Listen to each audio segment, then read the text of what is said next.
Hello friends, welcome to our YouTube channel. आज हम लोग 26 अगस्त की जितनी भी शिफ्ट हुई थी तीनों शिफ्ट का क्वेश्चंस डिस्कस करेंगे। हमें बहुत सारे क्वेश्चंस मिले हैं जिनमें न्यूमेरिकल्स भी बहुत सारे हैं, आपके रिएक्शंस भी हैं। वो सारी चीज़ आज हम लोग कवर करेंगे। तो ये वीडियो आपके लिए बहुत ही ज़्यादा हेल्पफुल होने वाली है। तो पैटर्न कैसा रहा थर्ड सेकेंड फेज़ का? तो सेकेंड फेज़ का पैटर्न आपका सेम वैसे ही रहा है, सेम वैसे ही क्वेश्चन पूछे जा रहे हैं न्यूमेरिकल्स के, सारी चीज़ें। तो आप देखिए टाइम कंज्यूमिंग है, आपके जो बता रहे थे रीजनिंग है, ये थोड़ा टाइम टेकिंग है। बाकी सारी चीज़ें आप लोग कर सकते हैं। साइंस थोड़ा टफ पूछ रहा है, मतलब कि थोड़ा कंसेप्चुअल चीज़ें पूछी जा रही हैं, तो ये चीज़ें आप लोग को करके जानी है। तो चलिए हम लोग दिखाते हैं कि कैसे क्वेश्चंस आज पूछे गए थे। थर्ड शिफ्ट के क्वेश्चंस हम लोग पहले देखेंगे। तो आज थर्ड शिफ्ट में पूछा गया था कि which award was given to Pandit Ravishankar, यानी पंडित रविशंकर को कौन सा पुरस्कार दिया गया था। इनको भारत रत्न भी दिया गया था, इनको ऑप्शन में ग्रैमी अवार्ड था, तो इनको ग्रैमी अवार्ड दिया गया है, जो कि म्यूजिक के फील्ड में दिया जाता है। आगे देखिए कि द्रव्यमान पूछा था, यानी मॉलिकुलर वेट ऑफ NaCl पूछा था, यानी कि NaCl का आणविक भार पूछा था। देखिए कैसे आप लोग निकाल सकते हैं। NaCl का आपको पता होना चाहिए कि क्या होता है एटॉमिक नंबर। अगर एटॉमिक नंबर पता है तो आप लोग निकाल सकते हैं चीज़ों को। अनुमानित एटॉमिक नंबर किसका, सोडियम का कितना होता है 11, इसका दुगना करेंगे तो लगभग 22 आएगा, ठीक है। क्लोरीन का कितना होता है 17, 17 दूनी 34, तो आप लोग 34 करेंगे तो ये कितना आ गया 6 और 5, अराउंड ये पॉइंट में समथिंग होगा, तो लेकिन लगभग इतना ही आपका क्या बनेगा। देखिए बन रहा है कि नहीं, मैच कर रहा है कि नहीं, ऑप्शन दूर दूर होंगे। तो आपको एटॉमिक नंबर पता होगा तो आप चीज़ों को आराम से निकाल सकते हैं। बाकी देखते हैं क्या पूछा था कि जो आपकी पेलेग्रा डिजीज़ है ये कौन से विटामिन की कमी से होती है। पेलेग्रा रोग किस विटामिन की कमी से होता है, तो विटामिन B3 के कमी से आपका पेलेग्रा रोग होता है। डिजीज़ से क्वेश्चन अभी तक नहीं बन रहे थे, लेकिन डिजीज़ से क्वेश्चन बन गए हैं। और बाकी आप लोग देखिए कि डिजीज़ का क्वेश्चन नहीं है तो ये विटामिन का क्वेश्चन है आपका। विटामिन से लगातार क्वेश्चन पूछे गए हैं, केमिकल नेम और ये सारी चीज़ें, तो अब डिसीज़ से भी रिलेटेड पूछा जा रहा है विटामिन से। आगे हम लोग देखेंगे कि अनुच्छेद 24 किससे संबंधित है। अनुच्छेद 24 किससे संबंधित है। अनुच्छेद 24 में क्या लिखा है कि जो बच्चे हैं 14 वर्ष के नीचे वो किसी भी जगह पर काम नहीं कर सकते हैं, फैक्ट्री में किसी भी जगह पर काम नहीं कर सकते हैं। तो यही है 24 अनुच्छेद में। ये थर्ड शिफ्ट की बात हो रही है। उसके बाद जो पूछा गया था कि what was the theme of independence day, यानी कि स्वतंत्रता दिवस का विषय क्या था। तो स्वतंत्रता दिवस का विषय क्या था, नेशन फर्स्ट ऑलवेज फर्स्ट, तो ये आपका विषय था। नेक्स्ट क्वेश्चन देखेंगे कि महाकुंभ मेला 2025 में किस राज्य में आयोजित होने जा रहा है। तो प्रयागराज में कुंभ मेला आयोजित होगा, हर 12 साल पर महाकुंभ मेला लगता है। ये चीज़ आपको पता होनी चाहिए। कितने राज्यों में लगता है ये भी पता होना चाहिए, कितनी जगहों पर, मैं आपको बता चुका हूँ ऑलरेडी। यहाँ पर बहुत सारी चीज़ें डिस्कस करनी है आपको। मेन फोकस मैं किया हूँ न्यूमेरिकल्स पे। न्यूमेरिकल्स कैसे पूछे जा रहे हैं बच्चों को, उसमें इशू होता है। जीके और रीजनिंग, जीके जो आपका है और करंट अफेयर्स, ये तो आप लोग को पता ही होगा कहाँ से क्वेश्चन पूछा जा रहे हैं, वो भी हम लोग डिस्कस यहाँ पर कर रहे हैं। करंट का क्वेश्चन है BR Ambedkar school of economics university कहाँ स्थापित करी गई है। तो ये कहाँ, इसका हब बनाया गया है कर्नाटका में। ये आपका करंट का क्वेश्चन पूछा था, नरेंद्र मोदी जी ने इसका इनॉर्गेनाइजेशन किया था। ये आपका इकोनॉमिक्स का क्वेश्चन था, बैंकिंग से रिलेटेड। MPC बराबर MSP है तो इकोनॉमिकल वैल्यू क्या होगी, तो ये 2 होगी। इसका एक्सप्लेनेशन मुझे नहीं पता क्योंकि इकोनॉमिक्स से रिलेटेड नहीं है मेरा फील्ड। बाकी देखिए ये आ गया न्यूमेरिकल। अब हम आपको न्यूमेरिकल बताएंगे। इसमें देखिए न्यूमेरिकल में क्या दिया हुआ है, यदि 2 ओम 4 ओम 3 ओम 3 ओम को प्रतिरोध को 6 वोल्ट की बैटरी से जोड़ा जाता है तब समतुल्य प्रतिरोध और धारा ज्ञात कीजिए। यानी कि 2 ओम 4 ओम 3 ओम रजिस्टेंस है, सीरीज में कनेक्टेड हैं किसके, बैटरी 6 वोल्ट के। तो इक्विवेलेंट रजिस्टेंस और करंट आपको निकालना है।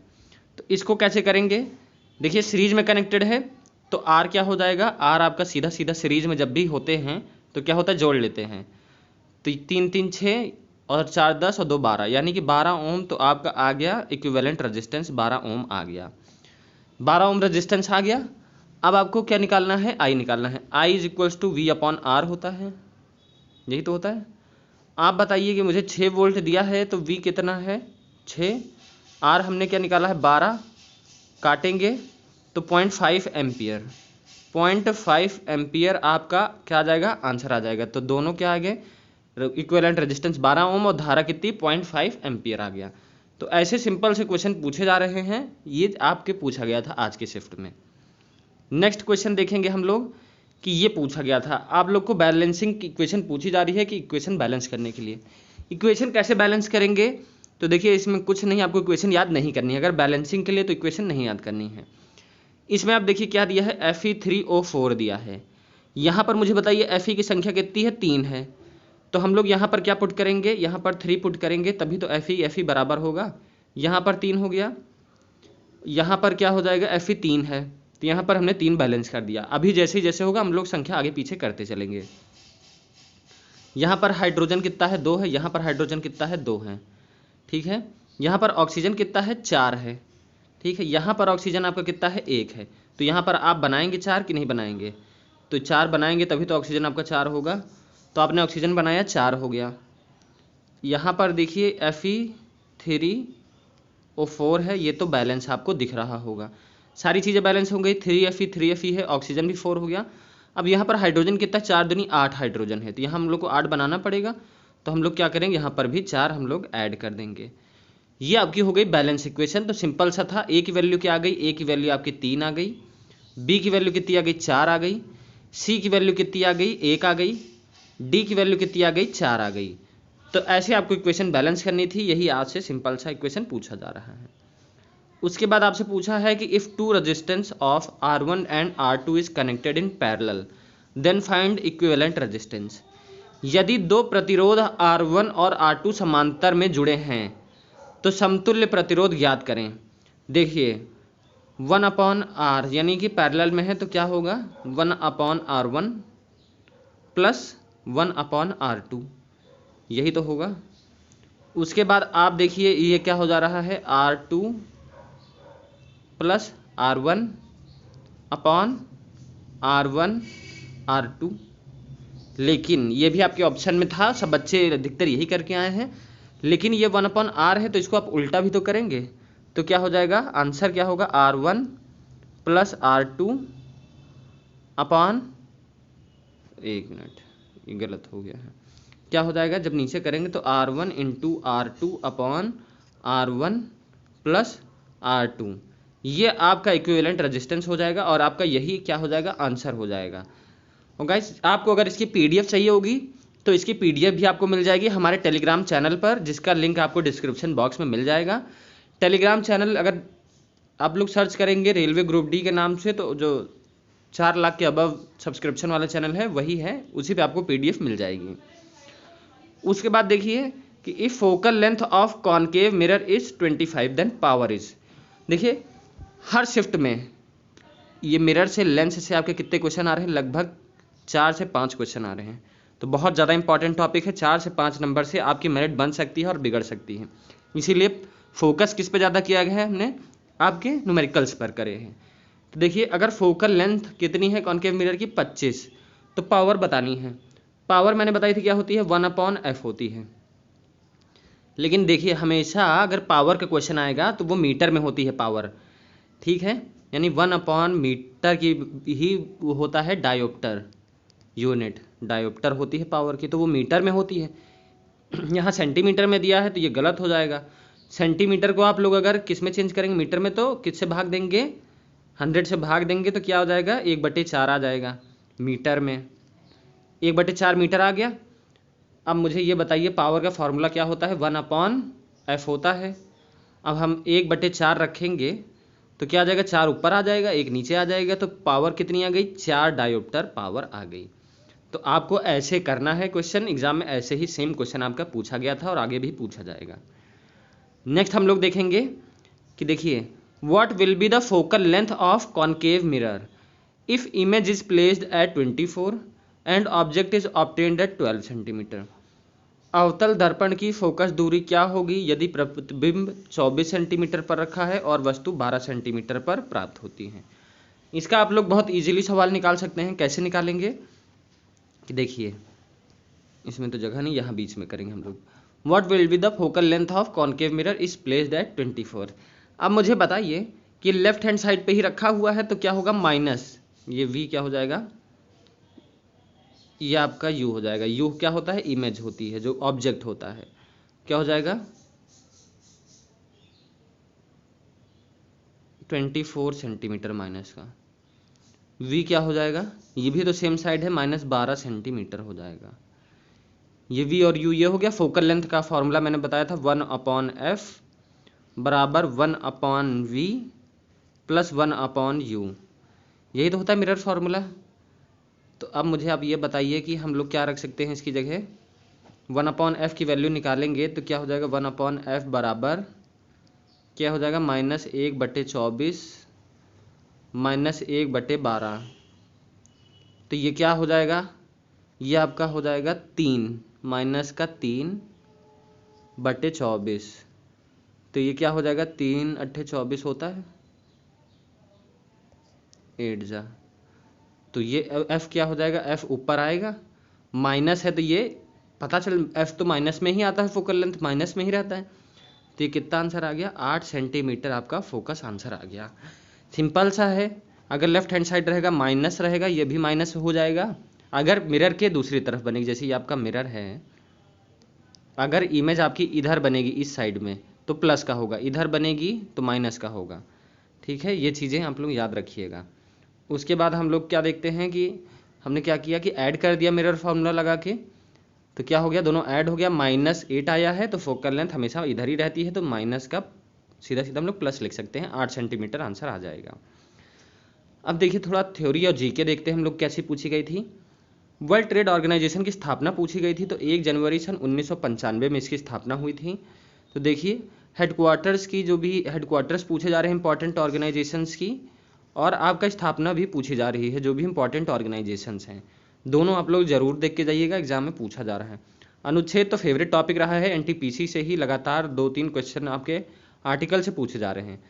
तो 16 से क्या संबंधित है, 16 से ये संबंधित है कि सबको जॉब यानी जॉब अपॉर्चुनिटी में इक्वली मिलेगा, कोई भेदभाव नहीं किया जाएगा। उसके बाद which state has become first paperless Vidhan Sabha, पहली पेपरलेस विधानसभा कौन से राज्य की बनी है, नागालैंड की बनी है।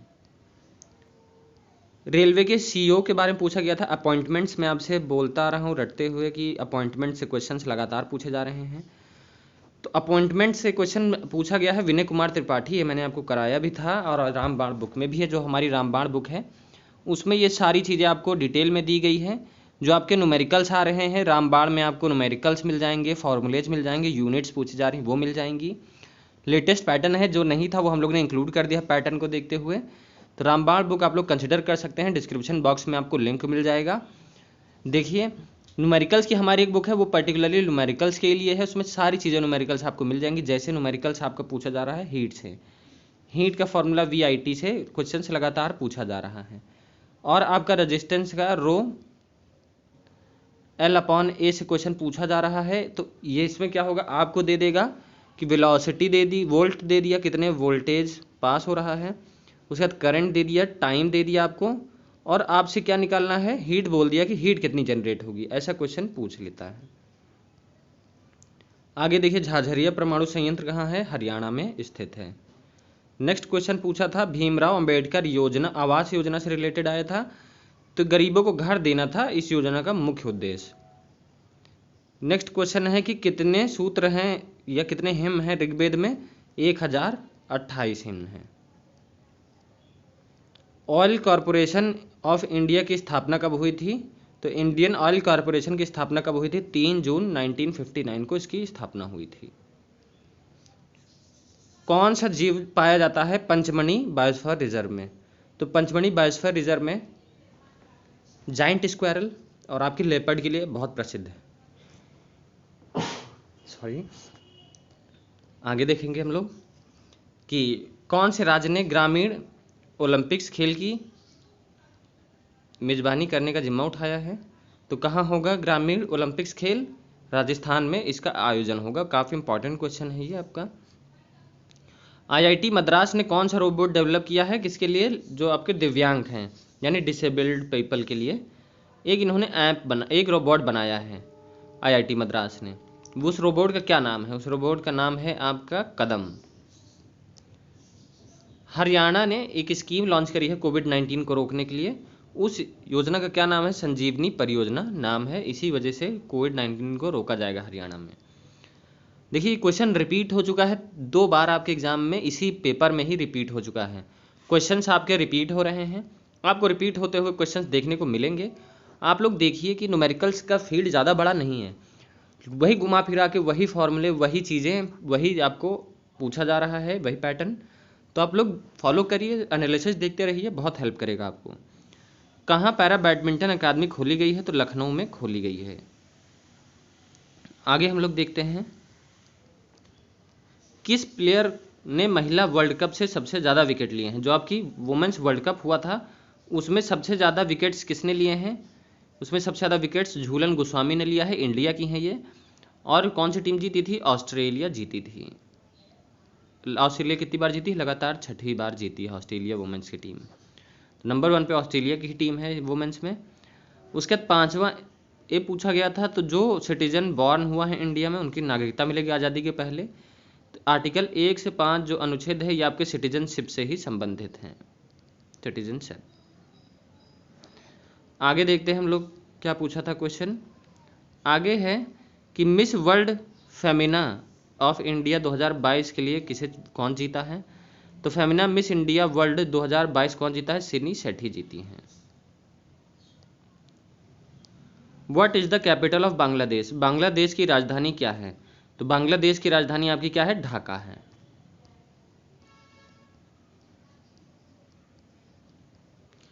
राष्ट्रीय महिला दिवस कब मनाया जाता है? नेशनल वुमेन्स डे कब मनाया जाता है? तो ये 13 फरवरी को मनाया जाता है, सरोजिनी नायडू के बर्थ एनिवर्सरी पर।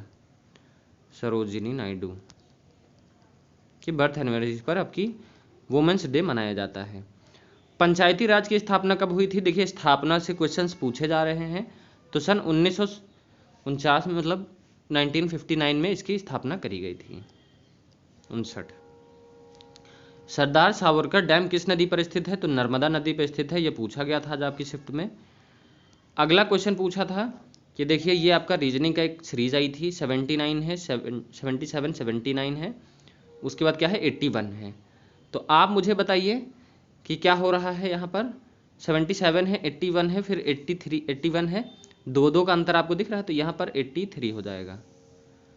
उसके बाद आप लोग यहाँ देखिए कि 14 है, 16 है, यहाँ पर यह होगा 25 होगा, 25, 16 और यहाँ पर 0-4 हो जाएगा। तो यहाँ पर क्या आ जाएगा? 0-4 हो जाएगा। स्क्वायर है, अंडर रूट कर रहे हैं, 25 का 16 आ रहा है, 9 आ रहा है, फिर 4 आ जाएगा। आगे देखिए, सिरके में यानी विनेगर में कौन सा एसिड पाया जाता है? विनेगर में आपका एसिटिक एसिड पाया जाता है। आज आपकी शिफ्ट में पूछा गया था ये। आरबीआई जो है कमर्शियल बैंक्स को लोन देता है किस रेट पर? तो रेपो रेट पर देता है। इकोनॉमिक्स से यानी बैंकिंग से आपका, इकोनॉमिक्स से एक क्वेश्चन आपका पूछा जा रहा है। तो आप जो थोड़ी बहुत शब्दावली है, हमारे रामबाण बुक में थोड़ी शब्दावली हैं जिनसे क्वेश्चन पूछा जा रहा है, जैसे repo rate, reverse repo rate, जितनी भी चीज़ें हैं इकोनॉमिक्स से वो भी इंक्लूडेड है। आपको पढ़ना हो तो आप लोग वहाँ से देख सकते हैं, 1 नंबर आपका वहाँ से क्लियर हो जाएगा। देखिए अनुच्छेद 21 में किस वर्ग के आयु के बच्चों को शिक्षा अनिवार्य है? तो 16 से 11वें उम्र के बच्चों को शिक्षा जो है कंपलसरी है। कौन सी टीम ने प्रो कबड्डी लीग जीता है? तो स्पोर्ट्स का काफ़ी इंपॉर्टेंट टॉपिक रहा है आपका, स्पोर्ट्स से काफ़ी ज़्यादा क्वेश्चंस पूछे गए थे। तो दबंग दिल्ली है जिसने प्रो कबड्डी लीग जीता है। डीएनए कहाँ पाया जाता है? सेल के न्यूक्लियस में पाया जाता है डीएनए। नेक्स्ट है कि कौन सा एलिमेंट के गुण बोरॉन के साथ मिलते हैं? तो पीरियोडिक टेबल से क्वेश्चंस लगातार पीरियोडिक टेबल से क्वेश्चंस पूछे जा रहे हैं। आपको डेबोनर्स का जो ट्राइड रूल है, डेबोनर्स का ट्राइड रूल और न्यूलैंड्स का ऑक्टेव लॉ, ये दोनों से क्वेश्चंस पूछे जा रहे हैं। तो इन पे हम एक सेपरेट टॉपिक बनाएंगे, वीडियो बनाएंगे, तो वो आप लोग के लिए बहुत हेल्पफुल रहेगा। इक्वेशन आई थी MgCOSO4 क्या बनेगा? तो MgCOSO4 क्या बनेगा? ये रिप्लेस कर देगा, MgSO4 बन जाएगा, CO अलग हो जाएगा। तो ये डिस्प्लेसमेंट रिएक्शन है, डिस्प्लेस हो रहा है। जो भी चीज़ पूछी गई होगी, रिएक्शन कौन कौन सी हैं पूछी जा रही हैं, तो ये भी रिएक्शंस के टॉपिक हम आप लोग को अलग से कराएंगे, जिसमें सारे आपको रिएक्शंस हम लोग कराने वाले हैं। सूरज कुंड क्राफ्ट मेला कहाँ मनाया जाता है? सूरज कुंड क्राफ्ट मेला हरियाणा में मनाया जाता है। ब्रह्मपुत्र नदी किस राज्य से प्रवेश करती है भारत में? तो अरुणाचल प्रदेश से ब्रह्मपुत्र नदी प्रवेश करती है इंडिया में। तो गाइज आज का हमारा सेशन यहीं ख़त्म होता है। आपको अगर वीडियो अच्छी लगी हो तो चैनल को लाइक सब्सक्राइब जरूर करिएगा, बेल आइकन प्रेस करिएगा ताकि हमारी जितनी वीडियोज़ हैं आप तक पहुँच सकें। तो मिलते हैं अपनी नेक्स्ट वीडियो में, और आपको हम ऐसे ही सेशन कराते रहेंगे। जो टॉपिक्स पूछे जा रहे हैं वो टॉपिक्स हम लोग आपको कवर कराएंगे ताकि आप लोग का एग्ज़ाम बहुत अच्छा जाए, आप लोग को एक जॉब मिले। तो हम लोग का सपोर्ट करिए, हम आप लोग का सपोर्ट करेंगे। मिलते हैं अपनी नेक्स्ट वीडियो में। Thank you.